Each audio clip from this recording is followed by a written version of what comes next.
She also is she also is the founder of EduLink International, and I'm sure she will probably tell us a little bit about that. She is a published author, recently published a children's book, and she is the chair of the affiliate network for Professional Council of TESOL International Association. And today she's going to be talking about carving a path for research, publication, and materials development. So welcome, Lynn. We're so very happy to have you with us today, and I will turn the floor over to you. Thank you so much, Linda, and thank you so much, Liz, for inviting me to give this presentation to the career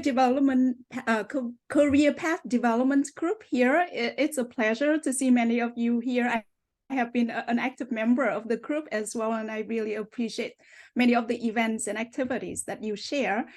So today I'm gonna share about carving a path to research, publication, and materials development. I choose the word carving on purpose because to me it is a small path at this point, and also it is kind of an active kind of a proactive action to create something for myself. And you will see that my full-time job actually doesn't require me to do this, but I have been very active on the side to create more opportunities for myself. So let me share with you my screen here. And again, here in this presentation, it is an opportunity to talk about myself. So I will kind of introduce myself one step at a time about my experience, as well as where I am now in terms of my research, publication, and materials development. So let me share the next screen here. As I have mentioned, my path is still rather short. So I often start all the way back with my educational journey because at the end of the day, I feel like my learner identity is still so strong. Actually, learning is one of my top 5 character strengths. And my story often starts with the fact that I'm originally from Vietnam. And I often say that education and English take me places. It took me all the way from Vietnam to the US, and now later on to you and to the world. I have an image here. I started learning English in Vietnam when I was in grade 6. And I specialized in English, but at that time, we focused mostly on grammar translation, I would say, doing a lot of exercises. But it was also a good opportunity for me because we also did activities such as performances and singing and things like that, that really prompted me to fall in love with English. And I loved learning. So I sought a lot of opportunities for improving my English through reading and watching movies. And then when after that, I got admitted to College of Foreign Languages, Vietnam National University. And after a few years of working at the university after graduation, I got a scholarship to study at the Pennsylvania State University here in Pennsylvania. And after my master's degree, I didn't know whether I wanted to pursue a PhD or not. And it was actually really a struggle at that time because on the one hand, I am truly at heart a learner. I just want to keep learning and I want to go all the way in terms of my educational journey. But on the other hand, I was not sure.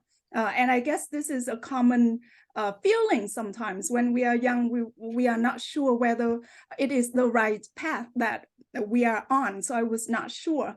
And later on, after I finished my master's degree, I went back to Vietnam, and then I decided to come back to the US. And then I applied to the PhD program at Penn State again, and I was not accepted. I was encouraged to apply, but then when I applied, I didn't get accepted. But I still wanted to pursue this path of having a doctorate, and I will tell you later when that happened. But finally that happened, and you can see that here I am with Dr. Rod Ellis and David Noonan getting a degree from Anaheim University with an EDD in TESOL, and I was their very first doctorate graduate in the program, and I was really happy. And I will tell you a little bit about after the degree. People asked me, so did the degree give you more opportunities? Did it give you a pay raise? And I told them that no, actually, what it does is to give me more work. So I did write a blog post about just more work, in the sense that it kind of opens the door to me a little bit for more opportunities to do the kind of work that I want to do. Now, in terms of my my job, when I came back to the US to get married, actually, then I ended up in Pittsburgh, and I started looking for teaching opportunities, and I found a part-time job at Chatham University and also at Carnegie Mellon University here in Pittsburgh.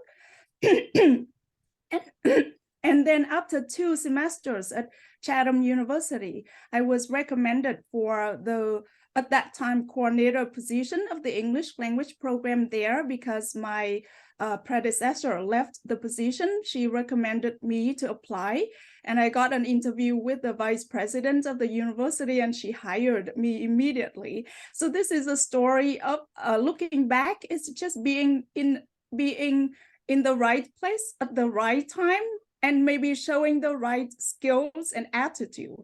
I think I was really, usually I am very serious with what I do. I am really passionate of what I do. If I feel something is right, I follow my intuition as well. So looking back, I have to say that I was very lucky as well, because I know that it's very difficult for ESL teachers to find full-time job here. So I got this position, and it is a really interesting position, because I think on the first day of at work, I was asked to watch linens for international students. This is a program that is designed to teach English to international students. And I was thrown into a position that with a lot of responsibilities, and the program grew tremendously. So it gave me a lot of opportunities to grow, to learn not only to teach, but also to manage a program. It gave me an opportunity to learn how to recruit students, to work with partners from many different countries, Japan and different countries as well. It also gives me opportunities to travel. So I have been to different countries thanks to the support of my job. It also is kind of a painful, it also gives me a lot of painful experience as well. And maybe this is also common for us in our work, because it's so intimate that it gives us joys, but also a lot of pains. This is a job that, I remember an incident when someone told me that I was just an ESL teacher, right? And that kind of comment, I think, has been haunting all my career, that I am just an ESL teacher. And I have to say, and also it is a job where someone tell me that you're not an academic. Your job is not to do research. You are not an academic department, and you're not an academic. So people also kind of, I realized that I'm on the margin of the university, right? It is an academic program, but it is not part of an academic department. So people often tell you who you are not, to kind of exclude you from some of the activities of the university, such as doing research or professional development.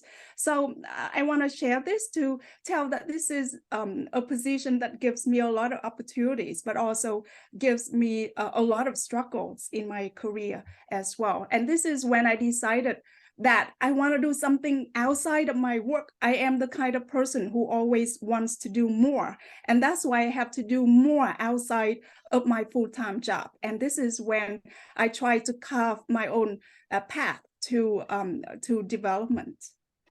Yeah. Okay, so path to research, as I mentioned to you, that because I wanted to go all the way in my educational journey, and I ended up doing a doctorate during my full-time job when I was working full-time. So the EDD in TESOL at Anaheim University was just perfect for me because I could work full-time. I could work with professors from all over the world. I mentioned that Rod Ellis was my supervisor, right? And I also worked with other professors like Hayo Riders based in New Zealand, and I'm still having a really close working relationship with him. And that kind of, this is when I started to do somewhat serious research. My doctoral research was on learner engagement in performing tasks. And after that research, I had a publication with Language Teaching Research. So that was my kind of very first publication or journal article in a peer-reviewed journal. And then after that research project, I continued research on learner engagement with other colleagues. And here I have Sachiko Nakamura and Hayo Riders. And after that project, we had 2 articles, one in studies in second language acquisition and another book chapter also on learner engagement. So you could see that it kind of opened, the doctorate opened the door for me to do research. And it is actually something that I really enjoy doing. I like working with data. I like working with small details. I also like writing up and seeing the product. So it just gave me the opportunity to do research here. Now, after that project, as I mentioned, my job doesn't require me to do research at all, right? And on the other hand, when I do research, I'm not recognized for it either. So with all of these publications, I don't even share with my university. I don't even share with my supervisor because I know that they don't care. But it is just something that I want for myself. And this is, although I know that I do it more slowly than other people, in other positions, I'm sure that professors and faculty have this pressure to do research, so they have to do it more and they may be more productive. I am not, but it is just something I enjoy doing. And when the pandemic happened, then there were more online activities, and I started to do another research project with my colleague and friend, Dr. Hoàng Nguyễn from Columbia University, and we have been conducting a research project into Zoom-based lessons. And I enjoyed it tremendously as well because we met every week. We talked about every little thing. We also read more literature. Now, it gave me the opportunities to present at TESOL. You can see a picture here. We also presented at AAAL, the American Association of Applied Linguistics. So these activities are just something that I really enjoy. But something that I can mention to you, I know that maybe many of you want to do research, but sometimes really the environment where you are in provides you the kind of support that may be needed if you want to do research. I remember reading an article about research in computer science and other fields as well. It's not what the school you go to that determines your productivity. It is the place where you work gives you productivity. I'm saying this because I just want to say that we may want something, but the support that you need is what kind of determines it, and what the environment where you're in is what determines it as well. So I want to stop here just to see if you have comments and questions, because I know that I have been talking nonstop for a few minutes now, and I have some question marks here. So I just want to see here the audience in particular, where are you thinking of doing research? Do you have any suggestions for others here, or do you have any questions for me at this point?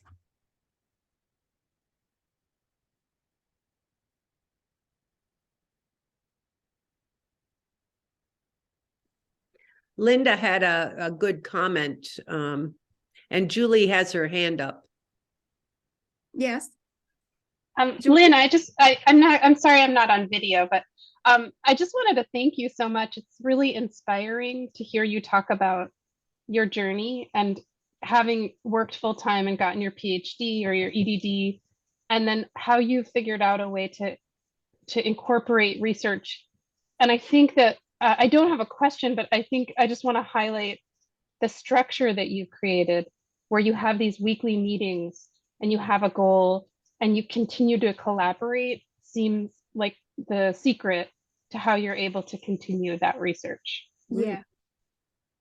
I totally agree. If anybody wants to do research, you have to read research. You have to be part of a community that does research. You listen to what other people say to see and to learn from them. I think many people keep searching for topics to do research into. There are just so many topics. It's not that the world has found all the knowledge in the world. There's just so many topics and areas of interest. You just have to be part of a community in order to learn what is missing and what you can do more as well. Mm-hmm. But then I can also mention a shortcoming. We have been doing this project for a few years, but we haven't written anything. And I think this is a really important step to me. If you haven't written about your research, if you haven't shared it, it is just maybe something you do privately and personally. It is because doing research is to find something to contribute back. And if you don't write and you don't share, I don't think it is enough. And I have to admit that because I don't have the pressure of publication, we haven't been able to find the time to write up our research. We have presented about it, but we haven't written it up. And to me, writing is powerful in the sense that it helps you to clarify ideas. It helps you to dig deeper into your topic. And it also helps you to share. When you have something in writing, you can share over and over again, and it is how you create impact and contribute. So I want to admit that we still need to write up our articles with the most recent project here. Okay, let me see if anything in the chat that I'm gonna jump in because I see our audience, while small but mighty here, there are a couple of outlets for publishing, and I really want to underscore Lynn's point about writing about what you are researching. There are ways of doing it. You can write a book review, and it's not hard and it's not long.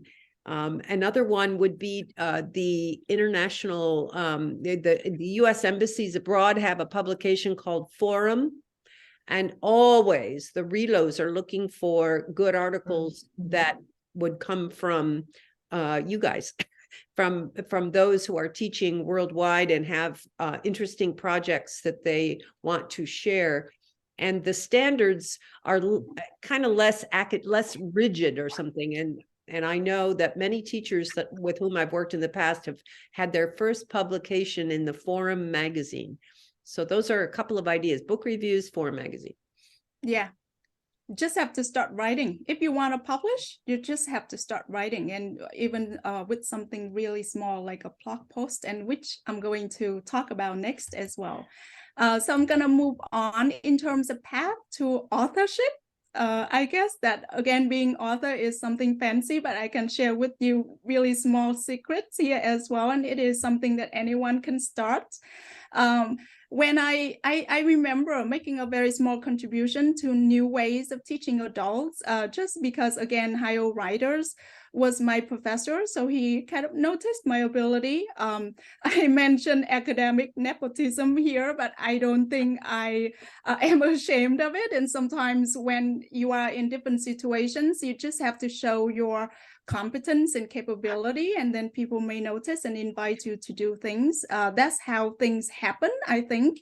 And this reminds me of a quote that I forgot to mention when I was early in my job as a coordinator of the English language program. I was not completely happy with the position, and I talked to my former advisor, Dr. Paula Gollenbeck from Penn State, and she told me something to the extent that there's so much incompetence in this world that when people see competence, they throw more responsibilities to you.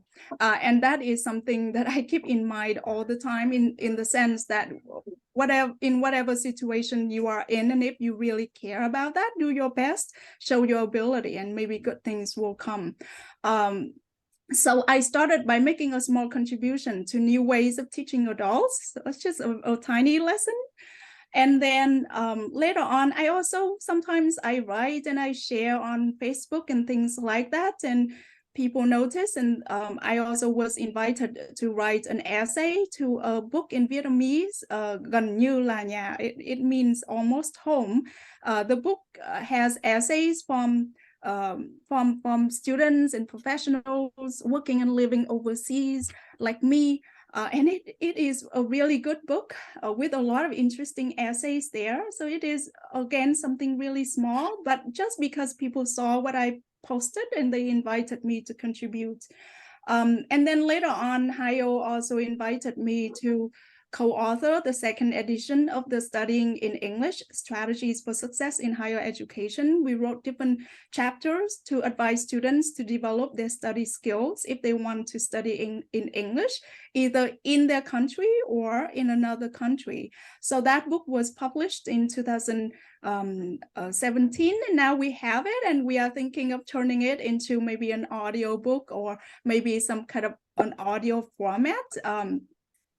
And later on, I had my daughter 4 years ago, and then I had a lot of inspiration. I started writing a really small poem, and that one was acclaimed by an organization, and they're going to publish it in a few months. And then I wrote another small poem. I call them poems, but I actually didn't have any experience writing poems before. It was just a lot of emotions, feelings, and intuition, and maybe intuition with language, because we are language teachers. We can wordsmith, and then a friend also saw it and said, maybe you could publish into a children's book. And I felt that it was good. I don't know how good it is when I compare it with standards, but I presented it to a few literary agents, and I didn't get any success with being accepted, because I mean, I know that sending to a few is not enough. It takes a long time. And so I decided to self-publish, because I believe that it's good enough. And also I want to share it. So I published it. I self-published it. Right? It means I hired an illustrator to do the illustration. And I found a publisher who could do it as a self-publication product. And then now I have it, and it is something that I can share, and I can say that I'm a children's book author. And you can see the picture there. I have the two versions of the book, one in English and one in English and Vietnamese. And now I am continuing my creative, and I call them non-traditional materials development, in the sense that it doesn't have to be a book published by a big publisher. It is something that I can publish myself, or I share myself. So I want to stop here to see if you have questions and you want suggestions or advice, or if you are thinking of self-publishing or finding ways to publish.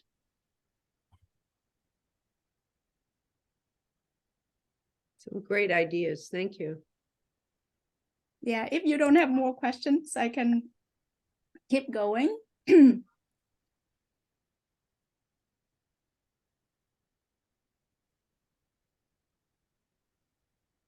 Okay. Mohammed brought his colleagues with him, and I love that there's a small group that came together to this event, because Lynn, one of the things you talked about was networking and working with a community, and how important that is in your career path. And I would love to hear more. You talked about academic nepotism, another topic that's very interesting. And I don't agree with you that you did something wrong. And as you said, that's the way it happens. You work with people you know ask you to do things. It's not, we have this idea that it's a little bit awkward or unethical, and that's not true. I mean, that's the way it happens. it's our culture to be nurturing and giving and learner-centered. But in fact, we need we need things too, and there are ways of getting them that everybody does it. So maybe talk about that a little bit. I don't know. Yeah. Actually, so I think I feel so much more connected with colleagues and TESOLs right at the pandemic when I volunteered, when I started, and I am now the chair of the Affiliate Network Professional Council, but in November 2019, right before the COVID-19 pandemic, I joined the Affiliate Network Professional Council, and then we started to do a lot of online activities. And then I started to know you, Liz and Linda and Julie and a lot of colleagues here. I started to join more Facebook groups. So I felt that I started to get more connected and see people more. Even I'm Facebook friends with the president of TESOL, right? Past presidents and president-elect and TESOL started to become smaller to me. And that is a good feeling. Maybe what you are seeing, what I'm presenting here is something fancy and so far away. But when you start to know people and when you start to see them do things, you feel like, okay, everything is smaller, everything is more intimate. They can do it. I can do it too. That is the good thing.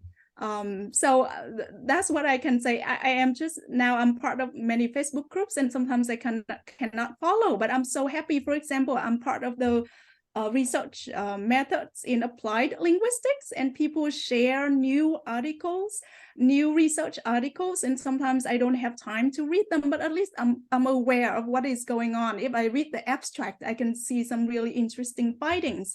If I'm interested in an article, I can find and read it. People share articles for you to download. So it just you become so much more familiar and you become so much more comfortable. You feel like you have a seat at the table that used to look so far away and so big and so fancy. That's my suggestion, that if you start to make more connections, you feel like TESOL is smaller, and that is a good thing.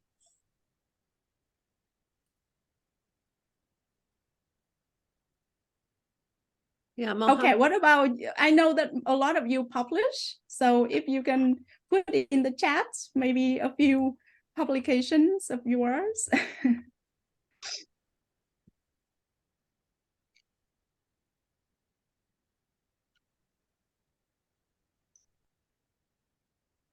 But I can also move to the next topic here. This is, again, I call this non-traditional, right? To me, and I'm talking about materials development now, and we can talk about language learning materials, or we can talk about other types of materials. And to me, language learning materials refer to any input that students are exposed to, any activities that they participate in.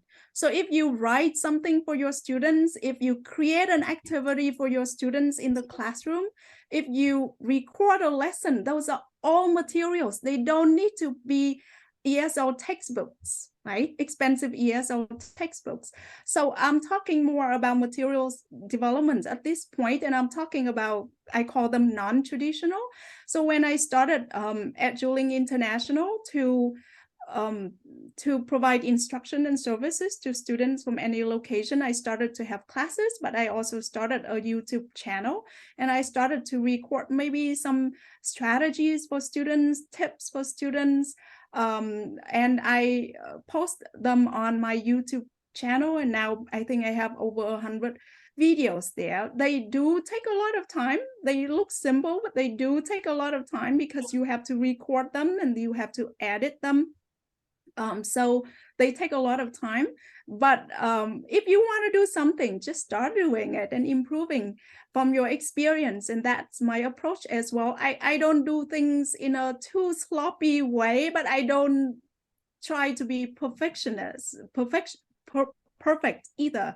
So I just kind of push ideas out there and content out there. And if you go to my YouTube channel, you will see this is interesting. My tiny video, less than just a minute, about the life cycle of a butterfly now has 25,000 views. I don't know how that happens, but then other videos don't have that many views, and I'm not worried about that. It's okay. So some have a lot of views, a lot of impact, and some may not, but I just keep doing them as well. But like I say, it is a time commitment. Who here has YouTube videos? I'm sure. Yeah, we And have some- we have those. CPD holds, that's where we put our recordings of sessions like this one. We'll have yours up there very soon. Yeah, thank you. And then I know a colleague who started a podcast. So if you feel like you're good at something, you can just start doing it and improving from it. That's my suggestion if you want to do more work. Now, I also write more blog posts. And again, like I mentioned, you can start small. If you want to publish, you have to start writing. There's no other way around it, I think. And the more you write, the more comfortable you are. And even with blog posts like this, you can see impact. You can see how many views, right? So people do read these things. But again, here, if you want to go anywhere with this, you have to write often. And another thing that I do is that I publish students' work too. I publish students' essays, poems, and things like that. And also when students write something, I also write with them. Usually that's my approach, that I use my own writings when I teach students how to write. But if I ask them to write something, I also do it with them. And also it is a way for me to kind of push myself to write more. I'm sharing with you here two maybe most popular blog posts that I have. Again, nothing in comparison with other publications, but you can also see that it is something meaningful that you can do. Now, I'm moving on to this big project. I have to call it big. Maybe this is not small anymore because it is something that I have spent the whole last year doing. So many of you know, and many of you may not know, I released an app called EduLink Speak in 2022. I first published it in May 2022. The main goal of the app is to connect learners to talk in pairs based on communicative tasks. And again, tasks can be something that you develop, and they are materials for your students. And at this point, after many upgrades or updates, it has over 500 tasks in 16 categories. And also there are conversation tasks, but there are also input-based tasks to allow students to do individually. The app is gamified to engage learners, and we also have a separate educator dashboard. So this has been my obsession for over a year now. I develop most of the content, but I also work with other teachers and collaborators to develop some content here, and I'm gonna share with you a little bit more. If you're interested in developing tasks, I have given quite a few presentations on this topic, but the next presentation that I'm giving is with the US Department of State on February the 15th, and it will help teachers to develop tasks for their classroom as well to engage learners in authentic language use. So I can share a link later on in the chat so that if you're interested, actually I don't have a link, but if you go to the Facebook page called American English for Educators, you will find the information of that webinar that I'm going to present on February the 15th. So I have a lot of tasks. I have interactive tasks like this on the screen. Picture differences. Students can find differences between two pictures, but it is a task in the sense that one student has one picture, the other student has another picture. They have to talk to find the differences between the two pictures. I also have a lot of other interactive tasks like the crossword partner.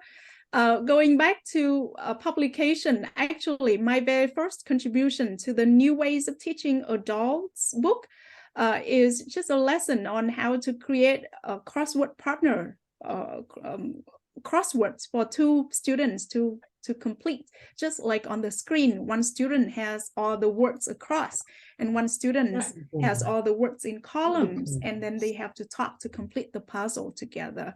So I also put a lot of crosswords like that on the app. So usually from my experience, if you have experience doing something, it is never a waste of time, because later on it may transform into something new. And also, this is also another example, sentence unscramble.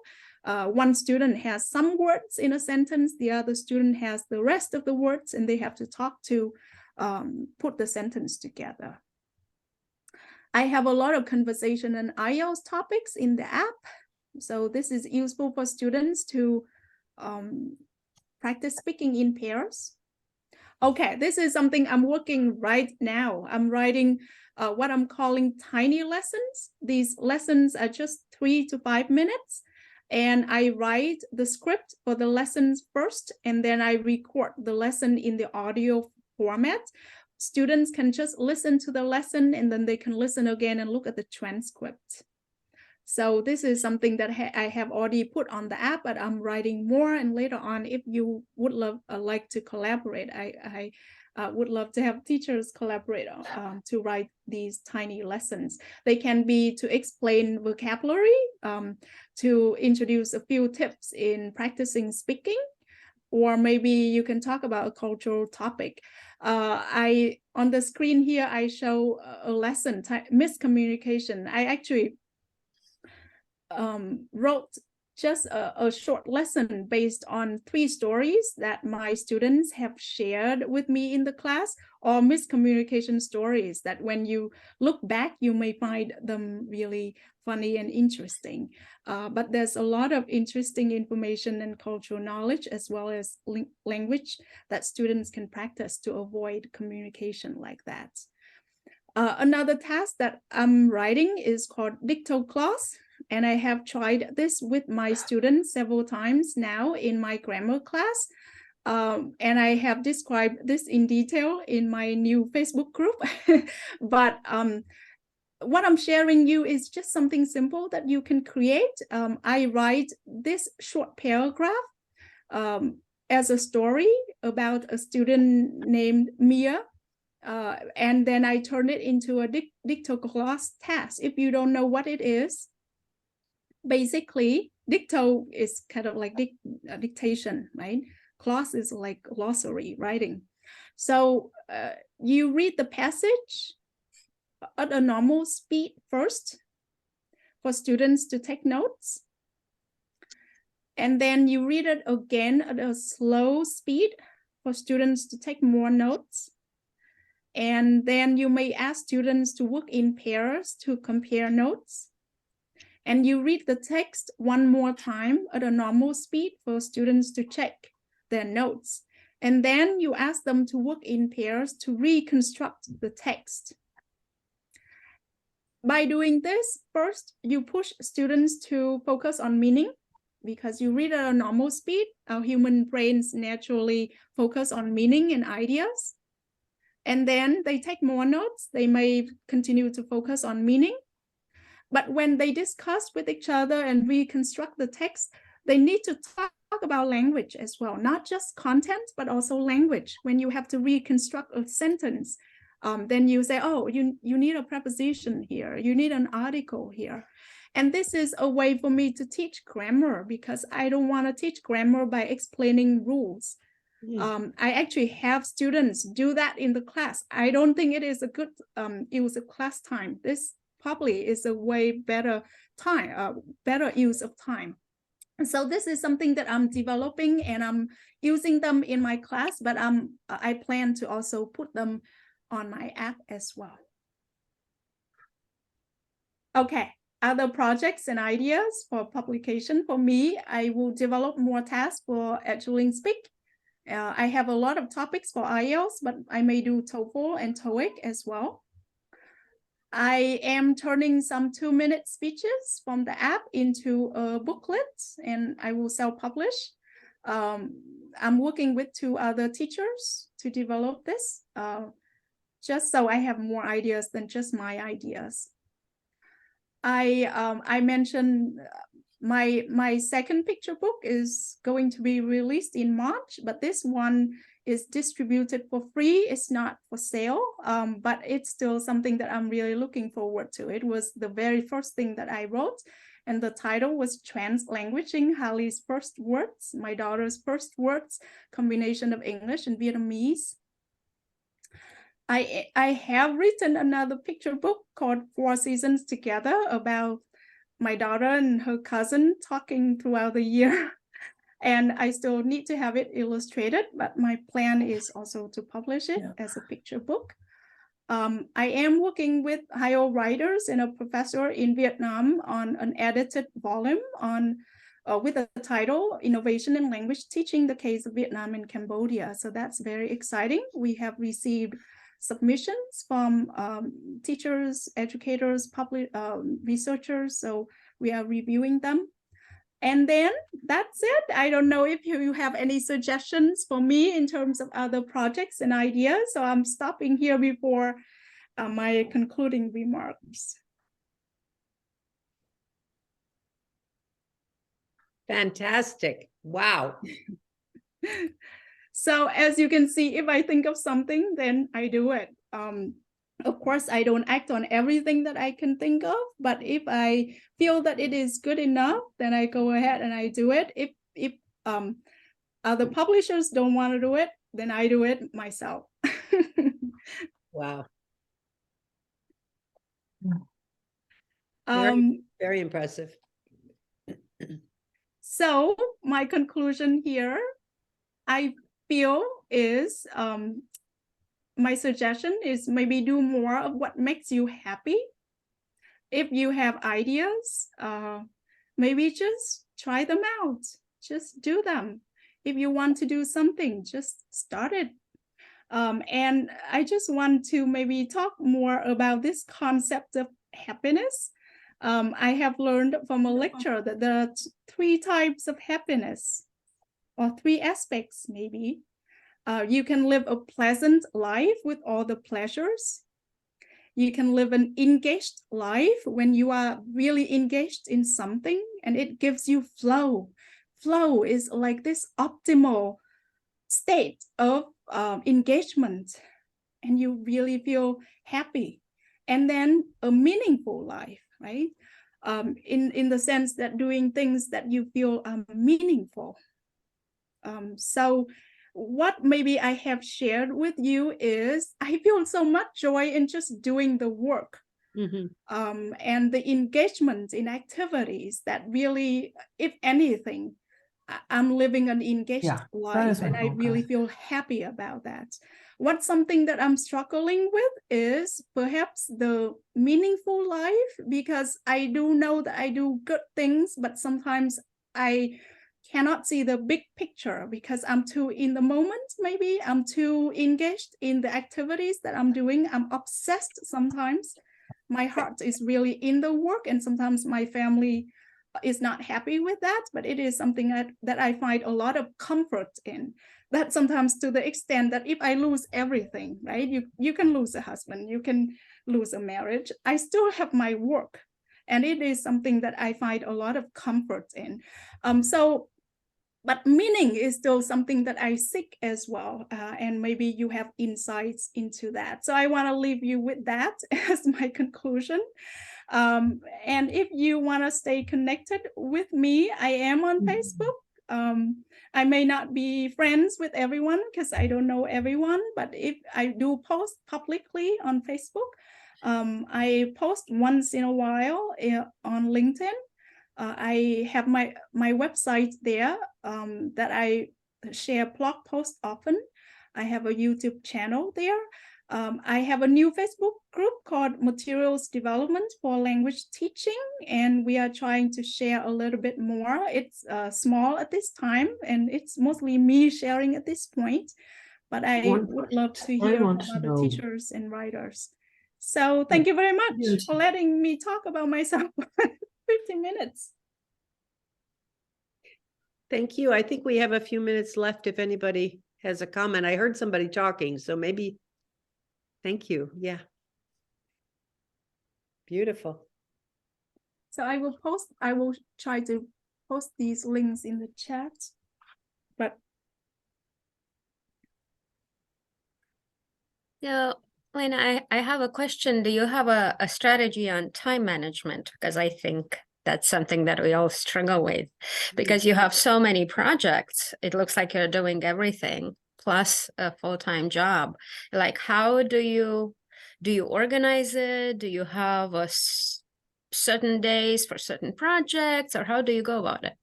yeah, I don't have a lot. I don't have any time management strategies actually. So I can tell you that I'm all over the place. I'm messy. No. But maybe for now it still works for me because I can still manage it. But I don't think I can do more, or maybe I do neglect other aspects of my life. I don't exercise. I don't take care of my physical health too much. But I do realize that it's something I have to do better. But I think my strategy is, like I say, just do it. And maybe my obsession is my strategy in a way to get things done in terms of working on the app, because I have been so obsessed with it. I work on it every day. The first thing that when I get up, I work on it. So maybe I get things done that way. When I have a project, I'm obsessed with it. Even with the picture book project, right? The first one, it did take me a lot of time, but because I loved it, so I made it work. I don't think it's a good strategy. Maybe others have strategy, but that's how I work for now. Mhm. I love your honesty. Thank you. Honesty is also my top strength. So when I will share with you this survey called Character Okay, this is Strength, the breakthrough. and I found out 5 top strengths. Now I forgot 2 already, but learning is one, honesty is another, and creativity. And I can tell you, yes, I am very honest in the sense that I say what I think. I mean what I say what I mean. Yeah. Mm-hmm.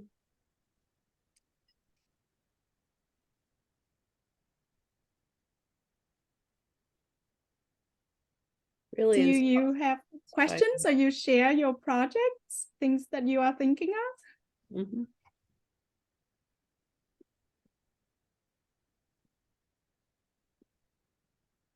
Lynn, it's Julie. I can just say that I've been toying with the idea of publishing, and you have completely inspired me to jump back into it.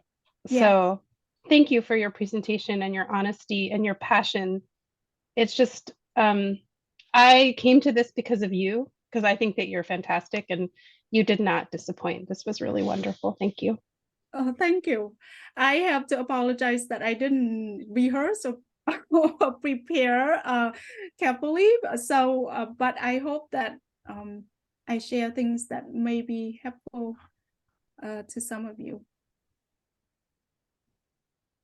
Yeah, I have a quick question, and Julie's comments, I would repeat them, but I have the same comments as she did about how inspiring you are in your honesty, creativity, and and your happiness, the 3 kinds of happiness. I love it. I want to learn more. How do you self-publish? I don't know that our audience knows what that means, and what does it mean to you? Mm-hmm.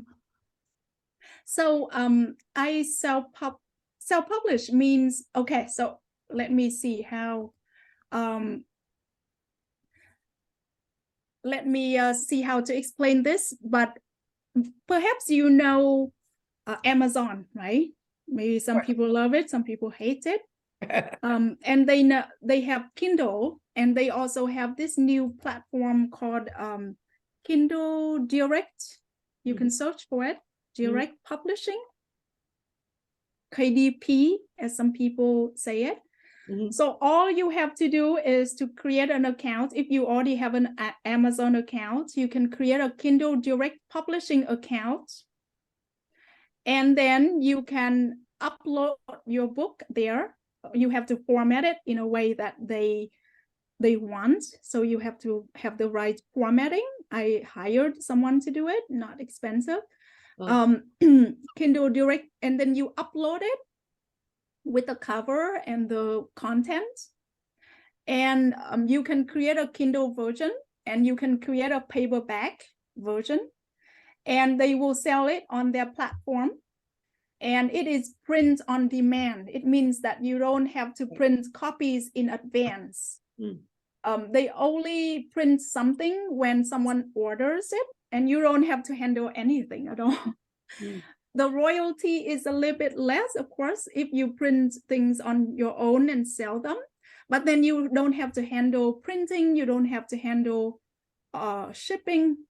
So that's self-publishing, because you just create an account there, you upload your content, they create a book, they sell it for you. Of course, you still have to do marketing, otherwise people don't know your book, and I'm not good at that. That is something that I'm not good at still. So that is one platform that I use. Another platform that I use is called Ingram Spark. That is where I published my children's book. So again, they are a wholesale publisher. You will upload your cover, you will upload your content. They will create the hardcover book for you, and then they will distribute to all retailers, Amazon, Target, Barnes and Noble. You may see my book listed there. But it is also print on demand, because they only print it out when someone a retailer orders it. So you don't have to print thousands of copies in advance.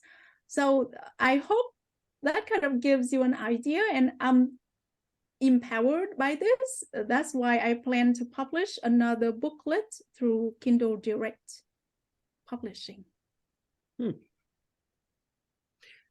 So you don't go through any publisher, you go directly through Amazon or this Ingram Spark. Yeah. Very interesting. Yeah, so that's self-publishing. Sure. Yeah, but of course you can still, if you have ideas, you can still contact publishers to see if they are interested. I know most of you publish through some traditional publishers, which is fine. My edited book is going to be published through, I forgot what it is, but yeah, through a publisher. Interesting. Really valuable information. Thank you. Yeah, if you have good lessons, you have good content, this is a way for you to push the content out fast. And maybe the royalty is actually not bad. I can share with you, and I don't mind sharing, with the study skills book, our royalty is only 10%. Divided by 3 publishers, 3 authors. It's not much. With self-publishing, if you do marketing well, your royalty is higher. Just because I'm old and I know about publishing, that about 10% is what the regular academic book publishers give. So you don't do it for the money. Yeah, I totally agree. Even with self-publishing, I haven't made money to compensate for the cost for the pictures book, but I love doing it. Good. Yeah.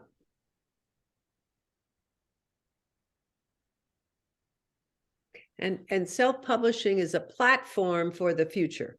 So if some National Geographic or some big publisher is looking for someone with a Vietnamese language skill and a history of self-publishing, there is one person that they would think of to ask for ESL, and that's Linh Phung. Yeah, So I know. Yeah, I know maybe a lot of colleagues, already do that. Podcasts, for example, I see that more colleagues do podcasts now. So that's kind of a non-traditional way of sharing your content. or other platforms like Teachers Pay Teacher. I haven't been there. But if you have lessons to share,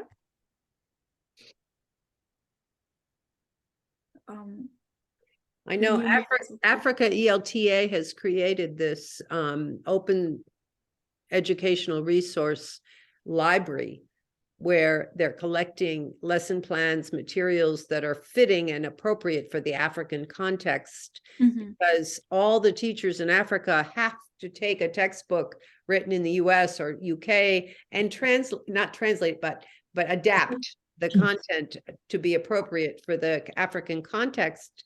And so under the leadership of Amira Salama, the president of Africa ELTA, the Africa ELTA has been publishing an OER library that has been incredibly, I mean, we've had a leap in the quality of teaching of English in Africa as a result of this initiative. And it's kind of a self-publishing idea. Yeah, different from yours. Yeah, I think it's great. I strongly believe in local materials. So in my teaching, I have created or adapted my materials all along. I actually, my students don't have to buy books. They tell me each book is like $70. But then in our program, when we have 4 classes, maybe they have to buy 1 book somewhere, but most of the materials are just collection that we put together. And now I write original material. I write stories based on what my students share with me. So I have shared with you some tiny lessons, right? And the digital class tasks, I write them based on the stories that my students share with me.